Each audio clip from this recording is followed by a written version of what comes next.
Voluntary euthanasia, or legally assisted suicide, is, or soon will be, legal in a number of Australian states.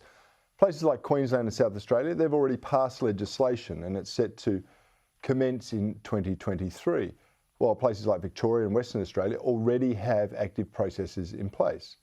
Now, as a personal note, I regret that it's actually come to this in this country, but I know that's not a position that's shared by a great many who argue that individuals should have the right to choose the manner of their own death.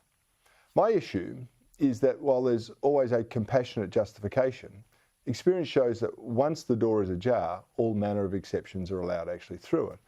In Europe, where this type of legislation was pioneered for the terminally ill, the right to die has been extended to minors, to those suffering mental health issues, and in 2015 alone, 431 people in the Netherlands were euthanased without requesting it.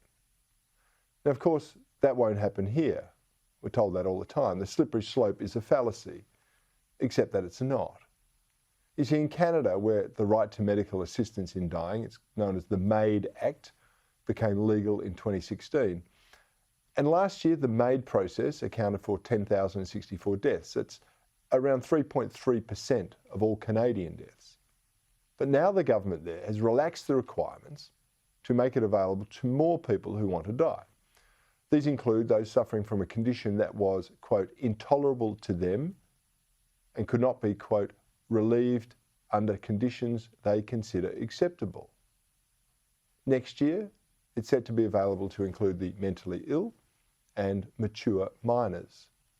Now, there's no definition in the Act of what a mature minor is, but the one thing we do know is that it actually involves a child. And under Canadian law, these mature minors could make this decision without parental consent. Just think about that for a moment. A doctor can decide it is legal to end the life of a child without the parent's consent because the child requests it. Tell me again the slippery slope isn't real.